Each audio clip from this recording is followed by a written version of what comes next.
Hey everybody, welcome back to the channel. It's Monday, July 21st, and it's been an absolutely wild day in the crypto markets.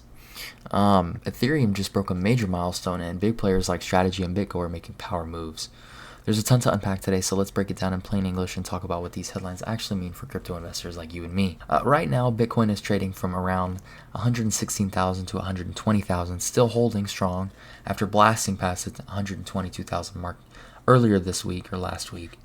Ethereum isn't sitting quietly either, with massive inflows into the new ETF stealing the spotlight for Bitcoin for once. But those aren't the only stories moving markets right now. Strategy, MicroStrategy formerly known, just dropped 740 million on Bitcoin. And BitGo, one of the biggest crypto custodian firms, is filing to go public, and some institutional forecasts are throwing price targets for Bitcoin that are just incredible. If you're new to crypto, hang tight. We'll break down complex and simple things so that you can follow along as we go. Let's start with MicroStrategy.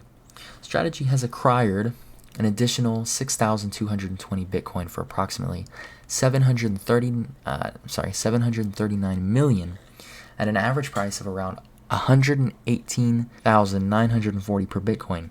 This latest acquisition brings the company's total Bitcoin holdings to 607,770 Bitcoin as early as of July 20th, 2025, according to the announcement.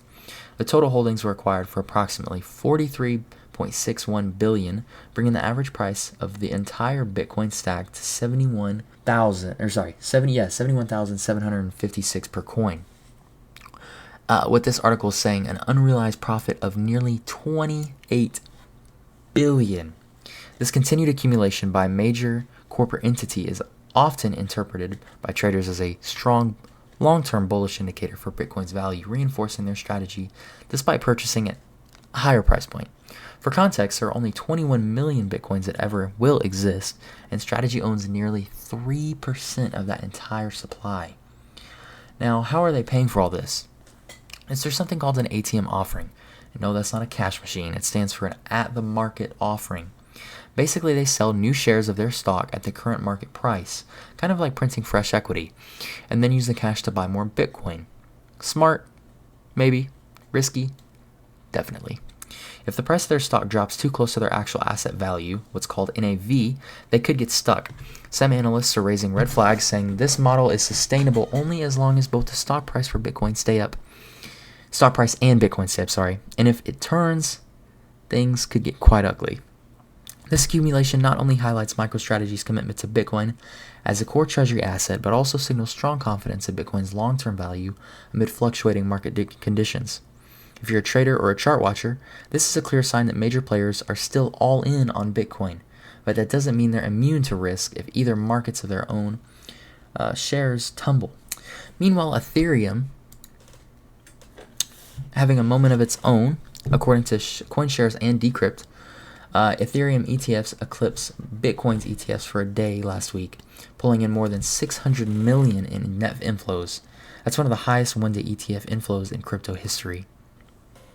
In their words, Thursday set a record for net inflows at 726 million, beating out those Bitcoin ETFs. In just a week, these products now hold 4% of Ethereum supply. That's huge for Ethereum's visibility with institutions. Now let's break that down for a second. An ETF or exchange-traded fund is a financial product that lets you buy at a basket of assets like Bitcoin or Ethereum, just like a stock. It's simple, secure, and has become the preferred way for institutions and everyday investors to get into crypto without touching an actual wallet or seed phrase. This marks a significant turnaround for Ethereum, which struggled for years to gain institutional support. With more than 90% of Ethereum holders now in the profit, sentiment is bullish. Lower ETF fees have also contributed to an increased trading value.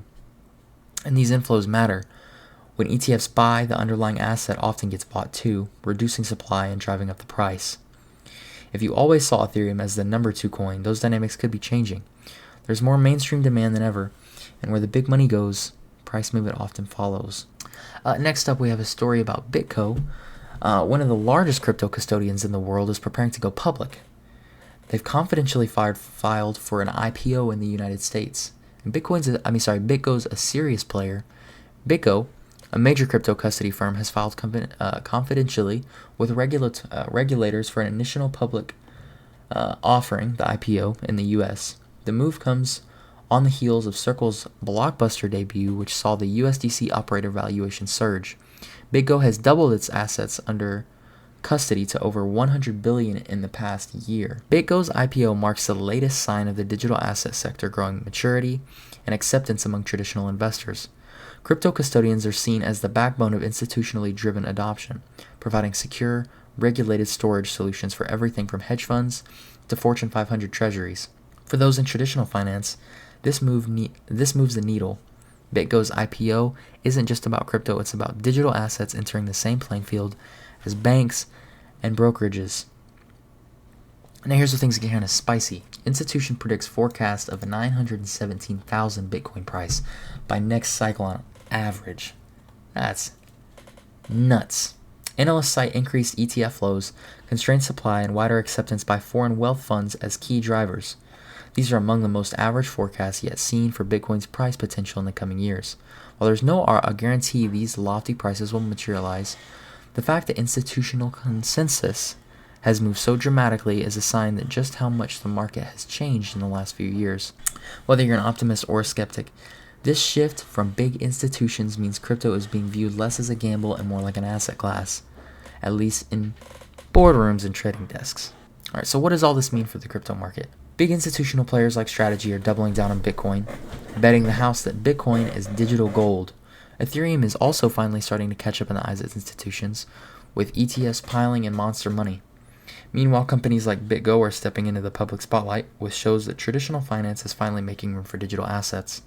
But don't forget, these big moves come with big risks.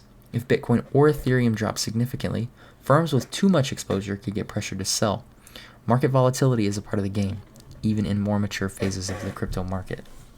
Still, the takeaway is pretty clear. We're not in speculative territory anymore. Bitcoin and Ethereum and institutional crypto have gone mainstream.